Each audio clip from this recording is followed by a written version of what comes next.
California, New Jersey തുടങ്ങി ഏതാനും സ്റ്റേറ്റുകളിൽ നടന്ന പ്രൈമറിയിൽ നമ്മൾ വലിയ പ്രതീക്ഷകൾ വെച്ചിരുന്നു. പക്ഷേ കാര്യമായ വിജയമൊന്നും ഇന്ത്യൻ കമ്മ്യൂണിറ്റിക്ക് ഉണ്ടായില്ല എന്നുള്ളത് സങ്കടകരമായിരിക്കുന്നു. നമ്മൾ പ്രതീക്ഷിച്ച് തന്നെ എങ്കിൽ കൂടി ആളുകൾ ഇലക്ഷന് മത്സരിക്കാൻ വരുന്നു എന്നുള്ളത് പ്രധാനപ്പെട്ടൊരു കാര്യം. വിജയിച്ചില്ലെങ്കിൽ കൂടി നമ്മൾ രംഗത്തുണ്ട് എന്ന് ആളുകളെ അറിയിക്കുന്നു. അത് വലിയൊരു കാര്യം തന്നെ. അപ്പോൾ കാലിഫോർണിയയിലെ ഇലക്ഷന് പ്രത്യേകതയുണ്ട്. എല്ലാ പാർട്ടിക്കാരും മത്സരിക്കുന്നു. അതിൽ ഏറ്റവും കൂടുതൽ വോട്ട് കിട്ടുന്ന 2 പേരാണ് നവംബറിൽ മത്സരിക്കുക. മറ്റ് സ്ഥലങ്ങളിൽ അങ്ങനെയല്ല. ഓരോ പാർട്ടിക്കാർ മറ്റ് പല സ്ഥലങ്ങളിലും ഇപ്പം ന്യൂജേഴ്സിയിൽ ഒരേ പാർട്ടിക്കാർ തന്നെ മത്സരിക്കുന്നു. അതിൽ ഒരാൾ വിജയിക്കുന്നു, ബാക്കിയുള്ളവർ പരാജയപ്പെടുന്നു. ആ രീതിയിലാണ്. പിന്നെ ആ വിജയിക്കുന്ന ആൾ റിപ്പബ്ലിക്കൻ പാർട്ടിയുടെ എതിർ പാർട്ടിയിലെ ആ വിജയിയുമായിട്ട് മത്സരിക്കുന്നു. അപ്പം കാലിഫോർണിയയിൽ ആ വ്യത്യാസമുണ്ട്. അപ്പോൾ അവിടെ ഗവർണർ സ്ഥാനത്തേക്ക് ഈ Steve Hilton president Trump support ചെയ്യുന്ന ആളാണ്. അദ്ദേഹത്തിന് 28% വോട്ടോ മറ്റാണ് കിട്ടിയത്. 60% വോട്ട് എണ്ണിക്കഴിഞ്ഞപ്പോൾ. പിന്നെ ഡെമോക്രാറ്റിക് പാർട്ടിയിൽ നിന്ന് മുൻ ബൈഡൻ്റെ ക്യാബിനറ്റിൽ അംഗമായിരുന്ന, അവിടെ സെക്രട്ടറി ആയിരുന്ന സേവിയർ ബസേര, അദ്ദേഹത്തിന് 26% കിട്ടിയത്. അതുപോലെ തന്നെ ഒരു ബില്യണർ ടോം സ്റ്റെയർ, അദ്ദേഹത്തിന് 18% കിട്ടി. അദ്ദേഹം ഏതാണ്ട് 200 ബില്യണോളം മുടക്കിയെന്നാണ് പറയുന്നത്. ഈ മൊത്തത്തിൽ ഏറ്റവും കൂടുതൽ ചിലവുണ്ടായ ഒരു ഇലക്ഷനാണ് ഈ കാലിഫോർണിയ ഗവർണർ സ്ഥാനത്തേക്ക് നടന്ന ഈ പ്രൈമറി എന്നാണ് പറയുന്നത്. അപ്പോൾ ഒരു പ്രൈമറിയിൽ തന്നെ ഇത്രയധികം പണം മുടക്കി. അതിലേറ്റവും ശ്രദ്ധേയമായ കാര്യം, ഇനിയും മില്യൺ കണക്കിന് വോട്ടുകൾ ഇനിയും എണ്ണാനുണ്ട് എന്ന് പറയുന്നു. അപ്പോൾ അവിടെ വോട്ടെണ്ണൽ വളരെ സ്ലോ ആണ്. ഈ ഒരുപാട് വോട്ടുകൾ ഈ മെയിലിൻ ബാലറ്റും അതുപോലെയൊക്കെ ഉള്ളതാണ്. അതിനി വരാൻ പോകുന്നേ ഉള്ളൂ. അപ്പം ഇലക്ഷനിൽ ചില മാറ്റങ്ങളൊക്കെ, ചെറിയ മാറ്റങ്ങളൊക്കെ ഉണ്ടാകാൻ സാധ്യതയുണ്ട്. അപ്പോൾ അവിടെ കാലിഫോർണിയയിൽ ഈ നിലവിലുള്ള കോൺഗ്രസ് അംഗം റോ ഖന്ന വിജയിച്ചു. അദ്ദേഹത്തിന് 57% വോട്ട് കിട്ടി. അദ്ദേഹത്തെ എതിർത്ത റിതേഷ് ടാണ്ടൻ, അതും ഇന്ത്യക്കാരനാണ്, അദ്ദേഹത്തിന് 18% കിട്ടിയുള്ളൂ. പിന്നെ കൊട്ടിഘോഷിച്ച് വേറെ മൂന്നാമതൊരു ഇന്ത്യക്കാരനെ കൊണ്ടുവന്നിരുന്നു, ഈദൻ അഗർവാൾ എന്ന് പറഞ്ഞ്. പക്ഷെ അങ്ങേർക്ക് ഏതാണ്ട് 4000-ൽ കൂടുതൽ വോട്ടുകളെ കിട്ടിയുള്ളൂ. കാര്യമായിട്ട് വോട്ട് കിട്ടിയില്ല. അപ്പം അവിടെ ഖന്നയുടെ വിജയത്തിന് സംശയിക്കേണ്ട കാര്യമൊന്നുമില്ല. ഇനി ഈ ഡിസ്ട്രിക്റ്റ് 3 അമി ബേര, ആദ്യമായിട്ട് കോൺഗ്രസിൽ എത്തിപ്പെടുന്ന ഇന്ത്യക്കാരൻ, അദ്ദേഹത്തിന് 33% വോട്ടാണ് കിട്ടിയത്. പക്ഷേ മറ്റൊരു സ്ഥാനാർത്ഥിക്ക്, റിപ്പബ്ലിക്കൻ സ്ഥാനാർത്ഥിക്ക് 34% കിട്ടിയിട്ടുണ്ട്. അപ്പോൾ അതിൽ ഇവർ തമ്മിലാണ് ഇനി നവംബറിൽ ഇലക്ഷൻ വരിക. അപ്പം അന്നാണ് തീരുമാനം വരിക. അപ്പം ഇപ്രാവശ്യം വോട്ട് കൂടിയോ കുറഞ്ഞോ എന്നുള്ളത് പ്രശ്നമല്ല.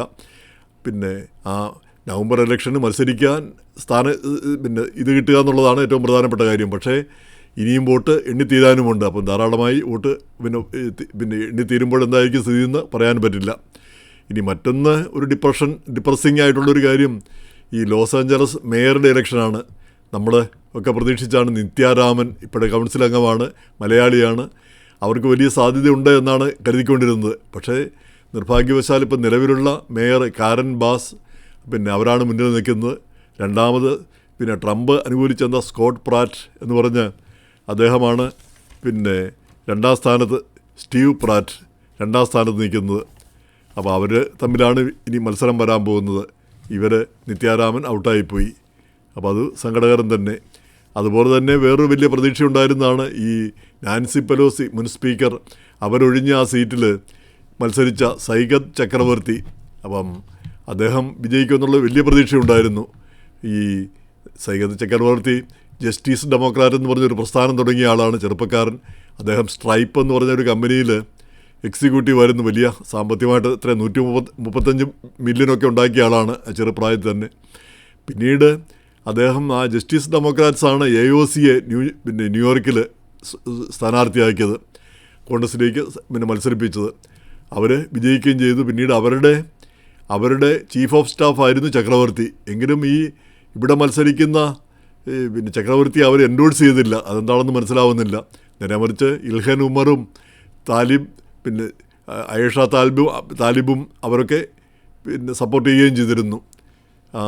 ഇത് ഒരുപക്ഷെ എന്തുകൊണ്ടാണെന്ന് അറിഞ്ഞുകൂടാ, അത് ഗുണമോ ദോഷമോ എന്നറിഞ്ഞുകൂടാ. എന്തായാലും ചക്രവർത്തി വലിയ പ്രതീക്ഷ ഉണർത്തുകയാണെങ്കിലും പരാജയപ്പെട്ടു. അദ്ദേഹം പറഞ്ഞത് മറ്റുള്ള സ്ഥാനാർത്ഥികളെല്ലാം നിക്ഷിപ്ത താല്പര്യക്കാരും ഒരുപാട് പണമൊഴുക്കിയതിൻ്റെ ഫലമാണ് ഈ ഇലക്ഷൻ റിസൾട്ട് എന്നാണ് അദ്ദേഹം പറഞ്ഞത്. ഇദ്ദേഹം തന്നെ 8 മില്യൺ സ്വന്തമായിട്ട് മുടക്കുകയുണ്ടായി. അപ്പോൾ അവിടെ പിന്നെ ഈ കോണി ചാൻ എന്ന് പറഞ്ഞ സൂപ്പർവൈസർ അവരെയാണ് നാൻസി പെലോസി സപ്പോർട്ട് ചെയ്തത്. അപ്പോൾ അവരാണ് 2ാം സ്ഥാനത്ത് വന്നത്. അവരും പിന്നെ ഈ ഒന്നാം സ്ഥാനത്ത് വന്ന സ്ഥാനാർത്ഥി അവർ രണ്ടുപേരും കൂടിയാണ് ഈ ഇലക്ഷനിൽ പിന്നെ നവംബറിലെ ഇലക്ഷനിൽ മത്സരിക്കുക. അവരുടെ പേര് ഞാൻ കൃത്യമങ്ങ് മറന്നു.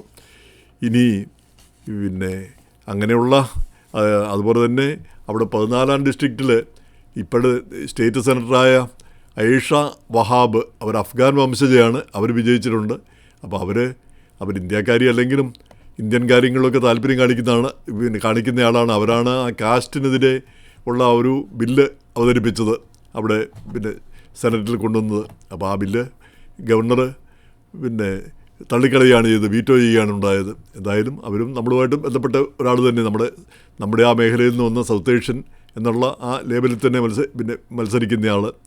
ഇനി ന്യൂജേഴ്സിയിലേക്ക് വന്നു കഴിഞ്ഞാൽ ഈ ഇവിടെ ടീന ഷാ വലിയൊരു പ്രതീക്ഷ ഉണ്ടായിരുന്നതാണ്. പക്ഷേ അവരും 3ാം സ്ഥാനത്തായി, അവർ 2ാം സ്ഥാനത്തായി, 2-3 സ്ഥാനത്തായി പോയി പരാജയപ്പെടുകയാണ് ചെയ്തത്. പിന്നെ 2 പേര് ഈ ജയ് വൈങ്കാങ്കർ അതുപോലെ തന്നെ സുജിത് സിംഗ് ഡിസ്ട്രിക്റ്റ് 12 മത്സരിച്ചു. അവർക്കൊന്നും ചാൻസസ് ആരും തന്നെ കൽപ്പിച്ചിരുന്നില്ല. നേരെ മറിച്ച് ഡോക്ടർ ടീന ഷായ്ക്ക് പൈസയും ഉണ്ടായിരുന്നു, നല്ല മത്സരവും കാഴ്ചവെച്ചതാണ്. പക്ഷെ അവർ വിജയിക്കുകയുണ്ടായില്ല. അപ്പോൾ അതും ഒരു നഷ്ടബോധമുണ്ടാക്കുന്നു. അങ്ങനെ പൊതുവിൽ ഇന്ത്യക്കാർക്ക് വലിയ മെച്ചങ്ങളൊന്നും പുതിയ സർപ്രൈസുകളൊന്നും ഉണ്ടാക്കാനായിട്ട് ഈ ഇലക്ഷനിൽ കഴിഞ്ഞില്ല എന്നുള്ളതാണ് ഏറ്റവും സങ്കടകരമായൊരു കാര്യം. അതിനിടയിൽ ഈ പ്രസിഡന്റ് ട്രംപ് പറഞ്ഞിരിക്കുന്നത് അടുത്ത പ്രസിഡന്റ് തിരഞ്ഞെടുപ്പിൽ ഈ JD വാൻസും മാർക്കോ റൂബിയോയും ഒരുമിച്ച് നിന്ന് മത്സരിക്കണം, അവർ 2 കൂട്ടരും ഒരേ ടിക്കറ്റിൽ മത്സരിക്കണം എന്നാണ് പറഞ്ഞിരിക്കുന്നത്. എന്ന് പറഞ്ഞാൽ ആരാണ് പ്രസിഡന്റ് സ്ഥാനാർത്ഥി, ആരാണ് വൈസ് പ്രസിഡന്റ് സ്ഥാനാർത്ഥി എന്ന് വ്യക്തമാക്കിയിട്ടില്ല. പക്ഷേ അവർ രണ്ടുപേരുടെയും പ്രവർത്തനങ്ങളിൽ തനിക്ക് വലിയ തൃപ്തിയുണ്ടെന്നും അവർ ഒരേ ടിക്കറ്റിൽ മത്സരിക്കണമെന്നും അദ്ദേഹം പറഞ്ഞിരിക്കുന്നു. അപ്പം അടുത്ത സ്ഥാനാർത്ഥികൾ മിക്കവാറും വൈസ് പ്രസിഡന്റ് ആകുക എന്നുള്ളതാണല്ലോ, പ്രസിഡന്റ് സ്ഥാനാർത്ഥി ആകുക എന്നുള്ളതാണല്ലോ സാധാരണ കാണുന്നത്. മാർക്കോ റൂബിയോ അപ്പോൾ വൈസ് പ്രസിഡന്റ് സ്ഥാനാർത്ഥിയും ആകും എന്ന് വേണം നമുക്ക് കരുതാനായിട്ട്. ഇനി അതിൽ വല്ല മാറ്റങ്ങളും ഉണ്ടാകുമോ എന്നാണ് അറിയേണ്ടിയിരിക്കുന്നത്. അതിൻ്റെ ഇടയിൽ കോൺഗ്രസ് ഒരു ബില്ല് പാസ്സാക്കിയിട്ടുണ്ട്. ഈ പ്രസിഡന്റിനെ കോൺഗ്രസിൻ്റെ അനുമതി തേടിയിട്ട് വേണം ഇറാൻ യുദ്ധം ഇനി മുന്നോട്ട് കൊണ്ടുപോകാൻ എന്നാണ് ആ ബില്ലിൽ പറയുന്നത്. അപ്പോൾ അതിൽ 4 റിപ്പബ്ലിക്കൻ അംഗങ്ങൾ അതിനെ അനുകൂലിച്ച് വോട്ട് ചെയ്തു. അപ്പോൾ ഇവർക്കൊന്നും രാജ്യസ്നേഹമില്ല, ഇവരൊക്കെ അൺപേട്രിയോട്ടിക് ആണെന്നാണ് പ്രസിഡന്റ് പ്രതികരിച്ചത്. ഇനി ഈ ബില്ല് സെനറ്റിൽ പാസ്സാവണം. പ്രസിഡന്റ് ഒപ്പിടേണ്ടതില്ല, പക്ഷേ സെനറ്റിൽ പാസ്സാവണം. പക്ഷേ സെനറ്റിൽ പാസ്സാവേണ്ട സാധ്യതയൊന്നുമില്ല. എങ്കിൽ കൂടി ഇറാൻ യുദ്ധത്തിനെതിരെയുള്ള ഒരു നിലപാട് കോൺഗ്രസിലൊക്കെ ഉണ്ടാകുന്നു, ആളുകൾക്കുള്ള ആ എതിർപ്പ് വ്യക്തമാകുന്നു എന്നാണ് ഇത് വ്യക്തമാക്കുന്നത്. ഇതുകൊണ്ട് പ്രത്യേകിച്ച് മാറ്റങ്ങളൊന്നുമില്ല. പ്രസിഡന്റ് ഇപ്പം കോൺഗ്രസ് തന്നെ ഇങ്ങനെ ബില്ലൊക്കെ പാസ്സാക്കി കഴിഞ്ഞാലും പ്രസിഡന്റ് അനുസരിക്കുന്ന സ്ഥിതിയൊന്നുമില്ല. ഇപ്പോഴത്തെ സാഹചര്യത്തിൽ പ്രസിഡന്റ് തീരുമാനിക്കുന്നു, കാര്യങ്ങൾ അതേപോലെ പോകുന്നു. എന്തായാലും ഇങ്ങനെ മാറ്റങ്ങൾ ഒരുപാട് ഉണ്ടാവുന്നു.